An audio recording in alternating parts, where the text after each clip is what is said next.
Hi friends, ఈ వీడియోలో grow app use చేసి స్టాక్స్ అండ్ మ్యూచువల్ ఫండ్స్ ఎలా బై చేయాలి, ఎలా సెల్ చేయాలని బేసిక్స్ నుంచి మొత్తం ఎక్స్ప్లెయిన్ చేస్తాను. ఫస్ట్ సెర్చ్ బార్లోకి వెళ్ళి మీకు కావాల్సిన స్టాక్ ఏదైనా సెలెక్ట్ చేసుకొని కింద buy and sell green and red బటన్స్తో 2 బటన్స్ ఉంటాయి. అక్కడ బై బటన్ నొక్కి పైన డెలివరీ ఆప్షన్ సెలెక్ట్ చేసుకొని క్వాంటిటీ ఎన్ఎస్సి దగ్గర ఎన్ని కొనాలనుకుంటున్నారు, క్వాంటిటీ లైక్ 1, 2, 3 అలా ఎన్ని కావాలంటే అన్ని ఎంటర్ చేసేసి కింద యాడ్ మనీ అనే బటన్ ఉంటుంది. అక్కడ మనం అమౌంట్ ఎంతైతే అవుతుందో ఆ అమౌంట్ని మనం మన బ్యాంక్ నుంచి ఈ గ్రో యాప్లోకి డిపాజిట్ అయితే చేసుకోవాలి. నెక్స్ట్ యూపీఐ పిన్ ఇవన్నీ ఎంటర్ చేసి ఒక 1 minute లోపు డిపాజిట్ అయితే అయిపోతుంది. డిపాజిట్ అంతా అయిపోయినాక మళ్ళీ అక్కడ బై బటన్ దగ్గరికి వెళ్ళి బై బటన్ నొక్కి క్వాంటిటీ ఎంటర్ చేసేసి నెక్స్ట్ బై బటన్ నొక్కగానే ఆటోమేటిక్గా ఆ స్టాక్స్ అయితే బై అయిపోయి మీ పోర్ట్ఫోలియో లిస్ట్లో యాడ్ అవుతుంది. ఇలా మీరు ఏ స్టాక్ అయినా ఎన్ని క్వాంటిటీస్ అయినా బై చేయాలంటే ఇది ప్రాసెస్. నెక్స్ట్ ఈ స్టాక్ని ఎలా సెల్ చేయాలో చూపిస్తాను. ఇప్పుడు హోల్డింగ్స్లోకి వెళ్తే ఇక్కడ మనకి ఈ స్టాక్ అయితే చూపిస్తుంది. ఆర్డర్ హిస్టరీలో కూడా చూపిస్తుంది మనం ఏ టైంకి కొన్నామో, ఎంత కొన్నామో అని. ఇక్కడ హోల్డింగ్స్ నుంచి ఆ స్టాక్ వడాఫోన్ ఐడియా నేమ్ అది క్లిక్ చేసి బై సెల్ కింద 2 బటన్స్ ఉంటాయి.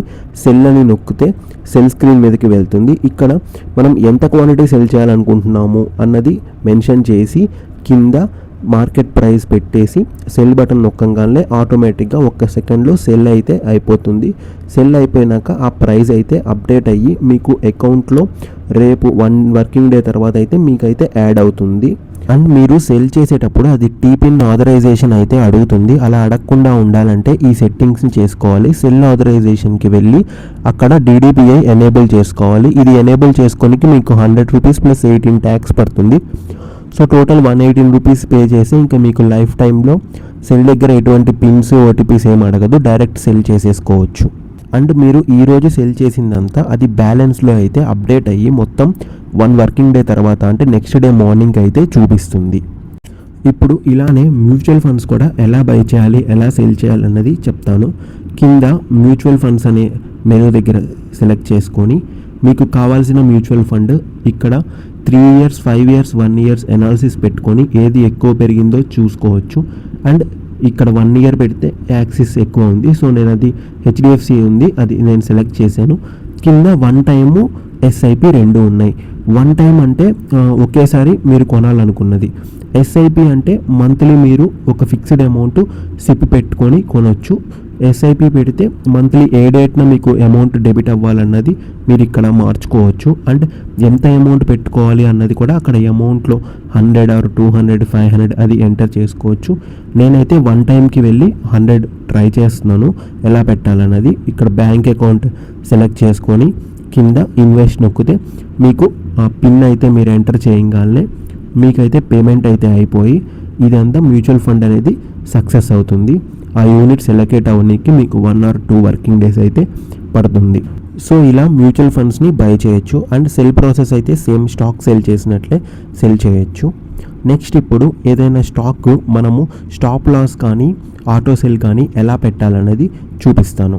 ఇప్పుడు కావాల్సిన స్టాక్ ఎంటర్ చేసి ఇక్కడ పైన డెలివరీ ఇంట్రాడే దగ్గర సెట్టింగ్స్ అనేది ఉంది. ఆ సెట్టింగ్స్ మీద నొక్కి కింద GTT ఆర్డర్ మీద నొక్కితే కంటిన్యూ నొక్కగానే నెక్స్ట్ క్వాంటిటీ ఎన్ఎస్సిలో ఎంత క్వాంటిటీ చేయాలనుకుంటున్నామో ఆ క్వాంటిటీ మెన్షన్ చేసి GTT ట్రిగ్గర్ ప్రైస్ అంటే ఇది ఎంత ప్రైస్కి వెళ్తే ఆటోమేటిక్గా సెల్ అవ్వాలో ఆ ప్రైస్ ఎంటర్ చేసి డన్ చేస్తే మీకు ఆ వాల్యూ రాగానే మీ పర్మిషన్ లేకుండా ఆటోమేటిక్గా ఆ స్టాక్ అన్నది సెల్ అయిపోతుంది. ఇప్పుడు ఇది ఆర్డర్ హిస్టరీలో GTT ఆర్డర్ నొక్కి దీన్ని మళ్ళీ మనం మోడిఫై చేసుకోవచ్చు.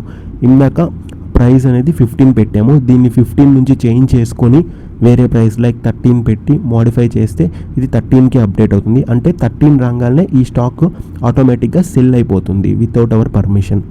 అండ్ ఇలానే ఇప్పుడు ఇది క్యాన్సిల్ చేసుకోవాలంటే క్యాన్సిల్ నొక్కేసి కన్ఫర్మ్ క్యాన్సిల్ నొక్కితే ఈ GTT ఆర్డర్ అనేది ఆటో సెల్ అనేది క్యాన్సిల్ అయిపోయింది. ఇప్పుడు సేమ్ ఇలానే స్టాప్ లాస్ ఎలా పెట్టుకోవాలి అంటే ఇప్పుడు 11లో ఉంది, ఇది 10కి రాగానే ఆటోమేటిక్గా సెల్ అయిపోవాలి.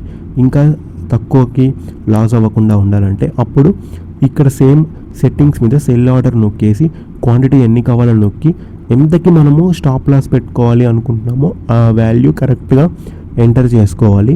నెక్స్ట్ సెల్ బటన్ నొక్కగానే అది ఆ వాల్యూకి స్టాప్ లాస్ వాల్యూ అయితే సెట్ అయిపోతుంది. నేను ఇక్కడ 10.75 వాల్యూ పెట్టి సెల్ నొక్కుతున్నాను, డన్. ఇప్పుడు అది 10.75కి రాగానే ఆటోమేటిక్గా మన పర్మిషన్ లేకుండానే సెల్ అయిపోతుంది. దీన్ని మళ్ళీ మోడిఫై చేయాలంటే ఆర్డర్స్ హిస్టరీలోకి వెళ్ళి మోడిఫై బటన్ నొక్కి అక్కడ అమౌంట్ 10.75 తీసేసి వేరే ఏదైనా 10.90 పెట్టాను. సో ఇలా మోడిఫై కూడా చేయొచ్చు. అండ్ ఇది క్యాన్సిల్ చేయాలంటే అక్కడ క్యాన్సిల్ ఆల్ అని అయితే ఉంది, అది సెలెక్ట్ చేసుకొని క్యాన్సిల్ ఆల్ నొక్కితే ఈ రిక్వెస్ట్ అనేది క్యాన్సిల్ అయిపోతుంది. ఇప్పుడు ఆటో సెల్, స్టాప్ లాస్ ఏది లేదు, రెండు క్యాన్సిల్ చేయడం కూడా చూపించాను. నెక్స్ట్ గ్రో యాప్లో gold and silver ETF funds ఎక్కడ ఉంటాయి, ఎలా కొనాలో చెప్తాను. మీరు సెర్చ్ బార్లోకి వెళ్ళి ETF అని సెర్చ్ చేసి గోల్డ్ నొక్కితే గోల్డ్ ఫండ్స్ అన్నీ చూపిస్తుంది. సో వాటిలో ఏదో ఒక ఫండ్ చూసుకుంటే మీకు ఇక్కడ daily, monthly, yearly analysis graph అయితే ఉంది. దాని మీద క్లిక్ చేస్తే అది ఎంత పెరిగిందో చూపిస్తుంది. So Tata gold, grow gold ETF ఇలా చాలా అయితే ఉంటాయి గోల్డ్ ఫండ్స్. అందులో ఏదో ఒక ఫండ్ని మీరు సెలెక్ట్ చేసుకుంటే మీరు ఆ ఫండ్ ఇంకా బై ఆర్ సెల్, దాన్ని ఒక స్టాక్ లాగానే బై అండ్ సెల్ చేయొచ్చు వితౌట్ ఎనీ ఛార్జెస్. నెక్స్ట్ ఇలానే సిల్వర్, ETFలో సిల్వర్ అని సెర్చ్ చేస్తే ఇక్కడ సిల్వర్ రిలేటెడ్ అన్నీ ఉన్నాయి. అందులో సిల్వర్ బేస్ నొక్కితే ప్రజెంట్ 236 ఉంది. 1 ఇయర్లో ఎంత పెరిగింది, 200%. 1 డేలో ఎంత పెరిగింది, అంత అనాలిసిస్ చూసుకొని ఇలా గోల్డ్ ఆర్ సిల్వర్ ఏది కావాలంటే అది ETF స్టాక్స్ అనేది మనం కొనొచ్చు. ఇవి బయట ఎంత అయితే పెరుగుతుందో దాన్ని బట్టి ఇది అప్డేట్ అయితే అవుతూ ఉంటుంది. నెక్స్ట్ మనం డిఫరెంట్ ప్లాట్ఫామ్స్లో ఇన్వెస్ట్ చేసిన stocks like Zerodha, Upstox, share bazaar, share market ఇలా డిఫరెంట్ ప్లాట్ఫామ్స్లో ఇన్వెస్ట్ చేసినవన్నీ దీంట్లో ఎలా చెక్ చేసుకోవాలంటే హోల్డింగ్స్లోకి వెళ్ళి మోర్ ఆప్షన్స్లోకి వెళ్ళి ట్రాక్ ఎక్స్టర్నల్ పోర్ట్ఫోలియోకి వెళ్తే మీకు వస్తుంది. ఇక్కడ మీ మొబైల్ నెంబర్కి వెరిఫికేషన్కి ఒక OTP అయితే వస్తుంది. ఆ OTP అయితే ఎంటర్ చేసి కింద కంటిన్యూ మీద క్లిక్ చేస్తే మీరు బయట కొన్న స్టాక్స్, వేరే ప్లాట్ఫామ్స్లో కొన్నవి అన్నీ అయితే మీకు గ్రోలోనే కింద ఎక్స్టర్నల్ ఫండ్స్ చూపిస్తుంది. నేను ఏది కొనలేదు వేరే ప్లాట్ఫామ్లో, సో నాకైతే ఏం చూపిలా. సేమ్ ఇలానే మ్యూచువల్ ఫండ్స్లో కూడా ఇక్కడ రీఫ్రెష్డ్ ఎక్స్టర్నల్ ఫండ్స్ అనేది క్లిక్ చేస్తే మీకైతే మొబైల్కి వెరిఫికేషన్ కోడ్ అయితే వెళ్తుంది. ఆ వెరిఫికేషన్ కోడ్ ఎంటర్ చేయగానే మీ పేరుతో ఉన్న మ్యూచువల్ ఫండ్స్ లైక్ బయట వేరే ప్లాట్ఫామ్ మ్యూచువల్ ఫండ్స్ కానీ, బ్రోకర్ ద్వారా డైరెక్ట్గా బ్యాంక్ నుంచి కొన్న మ్యూచువల్ ఫండ్స్ కానీ అన్నీ అయితే ఇక్కడ చూపిస్తాయి ఈ గ్రో యాప్లోనే. అండ్ నెక్స్ట్ మీరు సెల్ చేసిన స్టాక్స్ 1 డే తర్వాత అప్డేట్ అవుతాయి. అప్డేట్ అయినాక next working day morning 10 AM మీకు సెల్ ఆప్షన్ అయితే ఉంటుంది బ్యాంకుకి. అండ్ నెక్స్ట్ మీరు ఇయర్లీ ITR ఫైల్ చేసినప్పుడు మీరు లాస్ట్ ఇయర్ నుంచి ఈ ఫైనాన్షియల్ ఇయర్ వరకు వచ్చిన profit reports or loss reports అన్నీ చూసుకోవాలి అంటే మీరు ఇక్కడ సెట్టింగ్స్లో కింద రిపోర్ట్స్ మీద క్లిక్ చేస్తే మీకు ఇక్కడ ప్రాఫిట్ అండ్ లాస్, ట్యాక్స్, ఇక్కడ mutual fund statement, stock statement అయితే ఉంటుంది. ఇక్కడ ఫైనాన్షియల్ ఇయర్ ఏది కావాలో అది సెలెక్ట్ చేసుకొని వ్యూ నొక్కితే ఆ రిపోర్ట్ అయితే ఫైల్ అయితే మీకు వస్తుంది. Thank you for watching. Please like and subscribe.